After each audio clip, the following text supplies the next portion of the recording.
What up YouTube, it's Misery Hates Company. In this video, we are looking at Marvel Future Revolution, and I'm going to be showing you my very first 6-star, that's right, 6-star special companion. I have played this game since launch, which is literally approaching 1 full year next month. And I have not gotten a single fully 6-starred special companion. It's pretty surprising when you think about it. I played this game for this long and don't even have a companion at 6 stars.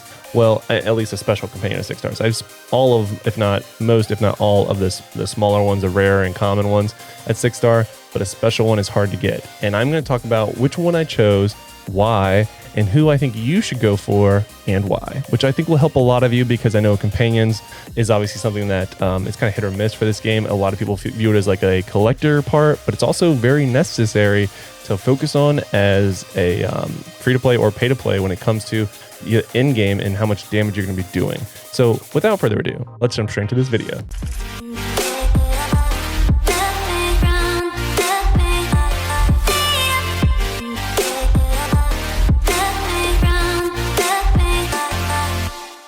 All right, so again, I have a lot of companions, and I have only decided recently to push for a 6-star companion, special 6-star companion, like literally recently.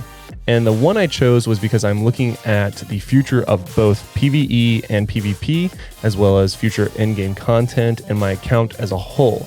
All of this went into it because it takes a lot to get a 6-star special companion. And with that being said, I want to tell you if I either regret or don't regret my decision and who I would recommend you focusing on depending on what you are, where you are in your account and what type of player you are. So let's get straight into my companions. So if we go over here to my companions, the 6-star that I chose, this special companion that I chose, the fully 6-star, is Loki.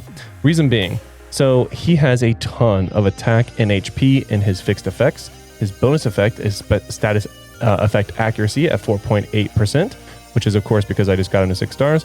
And then his 6-star bonus effect was attack, which I got 38,000 power for, which was a lot more than I thought I was going to get.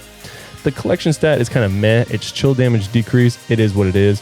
His skill is the reason that I did it though. And I actually need to upgrade that more now that I look at it. I thought I had that a lot higher. Whoopsie.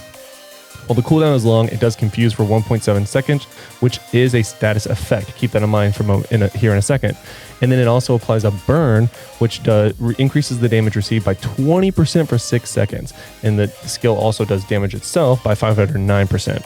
So it confuses you and then it can apply a burn. The reason that both of these things are important is that because my future hero will be Scarlet Witch, regardless of who comes to the game, unless of course it's 1 or 2 people, and both of which I highly doubt will be coming as a playable hero, and that would be Loki, who we now have as a companion, or Venom. Those would be the 2 heroes that if they came to the game as a playable hero, I would stop what I'm doing and go for them. But I highly doubt they're coming as a playable hero, at least anytime in the near future, so I will be maining Scarlet Witch for a long time.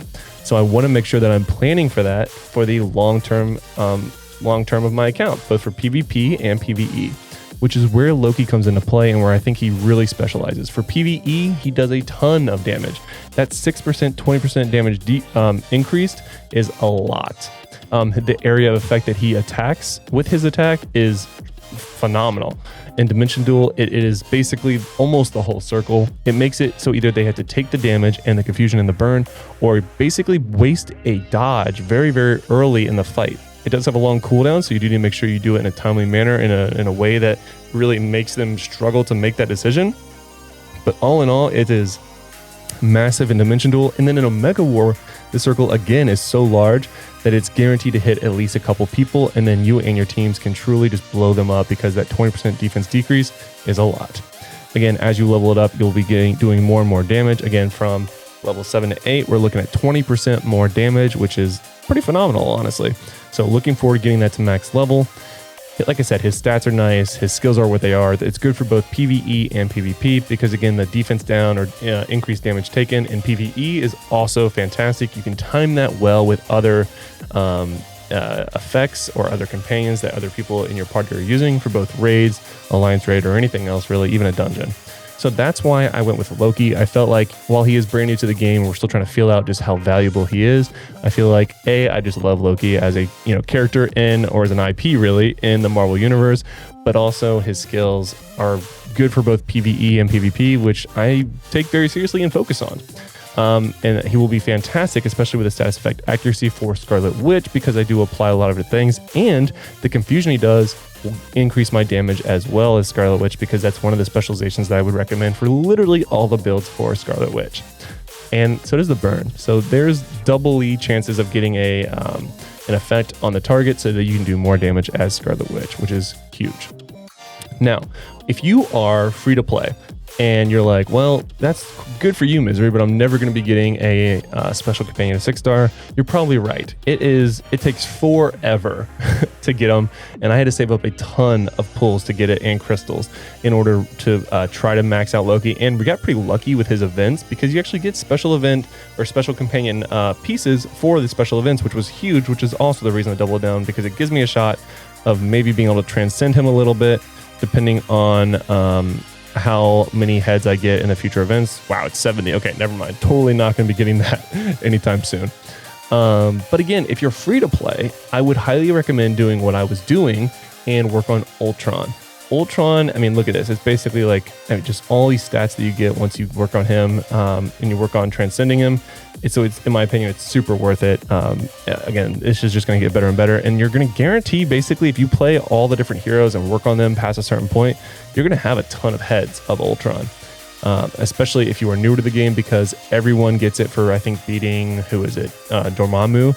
So you're basically guaranteed a ton of heads for Ultron. So that would be an easy, rare companion to get ascended and also be valuable as you progress your account into the late game, because his skill is just super good. At 17, level 17, it's 36% of your max HP for 10 seconds. That is a huge shield, and I highly recommend it. Now, there's a lot of different heroes that you could be, or companions you could focus on if you're pay to play. But if it really needs to go down to what type of focus you're going to have. Is it PvP focus? In which case, Icarus is hard to ignore, because his bonus effects are PvP damage decrease and PvP damage increase. Those are phenomenal stats to get off a companion, especially how much you're going to be getting, roughly around 4% when you're going to 6 stars for each one. If you're focusing on PvE, Thana could be an excellent choice. Really kind of for both, because her skill does increase your attack, which could be good for both of them as well, like I said. Depending on who you're maining as your main hero, you could make a pretty serious case, especially if you're playing Scarlet Witch or Magic, or who am I missing? Doctor Strange, and that's it, for Baron Mordor. So that could also be a decent choice if you wanted to. Everyone else, I mean, there's so many different choices here, but you want to try to pick someone who is focused on what you want to be good at. If PvE is your focus, I would definitely think Circe or Thena would be pretty solid choices. If it's PvP, obviously the Hulk is phenomenal. Also, so is America Chavez. If you want someone who's a little bit more well-rounded, you could go Kate Bishop or even Moon Knight, again, for special companions. But there's so many different options. Basically, my recommendation is that you save, whatever type of account you are. Wait till you decide on what type of person you're going to be in the game, whether it be PvP, PvE, or balanced like I am, and then double down once you find the companion you want and truly push him to be 6 stars, and then try to transcend him. That's my recommendation, because again, it takes a lot, and you don't want to try to push for all of them, and then you get to a spot where you're not benefiting at all, because you can only have 4 equipped. Keep that in mind. I feel like people forget that. It doesn't make sense to go for every single companion, because you can't equip them all. Sure, you get the collection stat, but you really only get the true stats from up to 4 at one time. So be smart with your pulls and your crystals. Don't waste them. And until next time, guys, lock it in.